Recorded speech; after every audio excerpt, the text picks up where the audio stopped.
এতিয়া আহিছোঁ আমি ৰহা জোঙাল বলহু গড় তাকে পাৰ্কত অকণমান সোমাব লৈছোঁ তাকে আপোনালোকক অকণমান দেখাম আৰু এই ঠাইখন আছে ৰহাত ৩৭ নং ৰাষ্ট্ৰীয় ঘাইপথৰ একদম পথৰ দাঁতিৰ কাষতে লাগি আছে। তাৰপিছত আমি গ'লোঁ গৈ প্ৰথম সোমাওঁতে ইয়াত টিকেট ল'ব লাগে 10 টকাকৈ টিকেট লৈছে এজনৰ। তাৰপিছত সোমাই গ'লোঁ।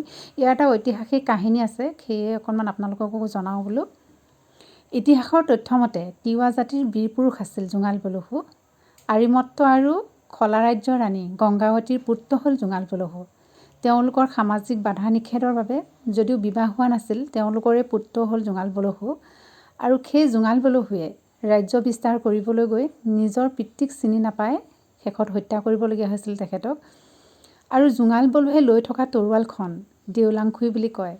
ইতিহাসৰ মতে দেওলাংখুই যিখন ৰাজ্যত থাকে সেই ৰাজ্যখনৰ যুদ্ধত বিজয়ী হোৱাটো নিশ্চিত আছিল। পাছত কাছাৰী ৰজা চক্ৰান্ত বলি হৈ দেওলাংখুই হেৰুৱাইছিল আৰু দেওলাংখুই হেৰুৱাৰ পিছতেই জোঙাল বলহুৰ মৃত্যু হৈছিল। এয়াই জোঙাল বলহুৰ ঐতিহাসিক কাহিনী। তাৰপিছত আমি এয়া ঘৰৰ পৰাই বনাই মেলি লৈ গৈছিলোঁ ৰুটি আৰু মাংস। আৰু তাত বনাই মেলি খাব পৰা সুবিধা আছে। ইমান ডাঙৰ ডাঙৰ পুখুৰী আছে, পুখুৰীৰ পাৰত ধুনীয়াকৈ ৰান্ধি খাব পাৰি। কিন্তু আমি লৈ গৈছিলোঁ কাৰণে তেনেকৈ খালোঁ। খাই মেলি ইয়াতে ধুনীয়াকৈ ফটো উঠিলোঁ। ইয়াত ঠাইখিনি ইমান ধুনীয়া মৰম লগা মানে ফুলখিনিও ইমান ধুনীয়াকৈ সজাইছে তেওঁলোকে। তাৰপিছত আৰু পুখুৰীটো ইমান চাফ চিকুণকৈ ৰাখিছে মানে ঠাইখিনি বহুত বেছি ভাল লাগিল গৈ। আপোনালোকেও আহিব পাৰে ইয়ালৈ, ঠাইখিনি চাব পাৰে জোঙাল বলহু গড়। যিহেতু ঐতিহাসিক এটা কাহিনী আছে তেওঁৰ, গতিকে আহিব পাৰে আপোনালোকে।